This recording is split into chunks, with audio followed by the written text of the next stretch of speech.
Šis projekts aizsākās 2008. gadā, kad Ventspils Pārvences bibliotēka atradās vecajās telpās, tātad stipri pieticīgas, vienkāršas, un jau tad šiem stāstiem, Pārvences atmiņas stāstiem ienākot bibliotēkā, šī bibliotēka mainījās.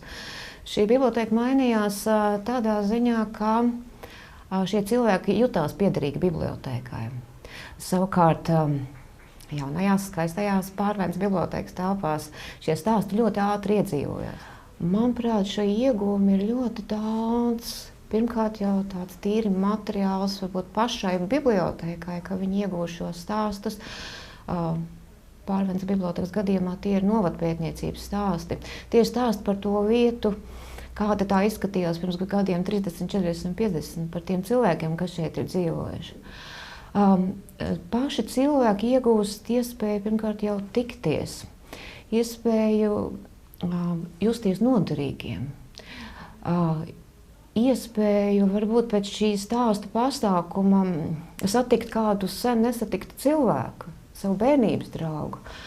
Iespēja vienkārši, kad, kā viņi paši saka, tā ir viņiem kā terapija, ja? Viņi jūtās pacelāti. Un, protams, arī tas, ka redzot to, kā šis stāstītāju kodols, kas turās, viņš arī pieaicina ar vien vairāk cilvēkus. Ja, tas iedrošina. Ja? Es ar savu stāstu esmu noderīgs, es esmu interesants citiem, un es patiesībā pats kā cilvēks kļūst kā vēl vērtīgāks savās acīs. Tas, manuprāt, ir ļoti noderīgi.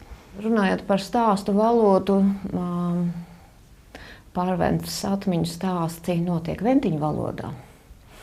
Jo šie vecākās paudzes cilvēki, viņi runā tā, kā viņi runā ikdienā. Ja?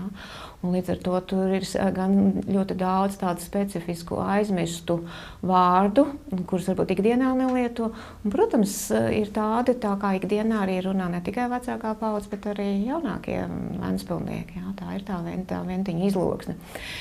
Interesanti ir vērot, kā mainās šo cilvēku stāstītāju prasmes. Ja ļoti daudz cilvēku sākumā teica tā, ka viņi tikai klausīsies, viņi nestāstīs, tad pirmie mēģinājumi varbūt sākumā nedrošie, tad to nevar salīdzināt, kā šobrīd šie cilvēki stāsta, un tas kā viņi to dara brīvi un ar prieku. Ja? Un arī viņi ir iemācījušies to, ka ir šis stāsts jāpastāst tā, lai citiem ir interesanti, lai tas nav pārāk gari un garlaicīgi.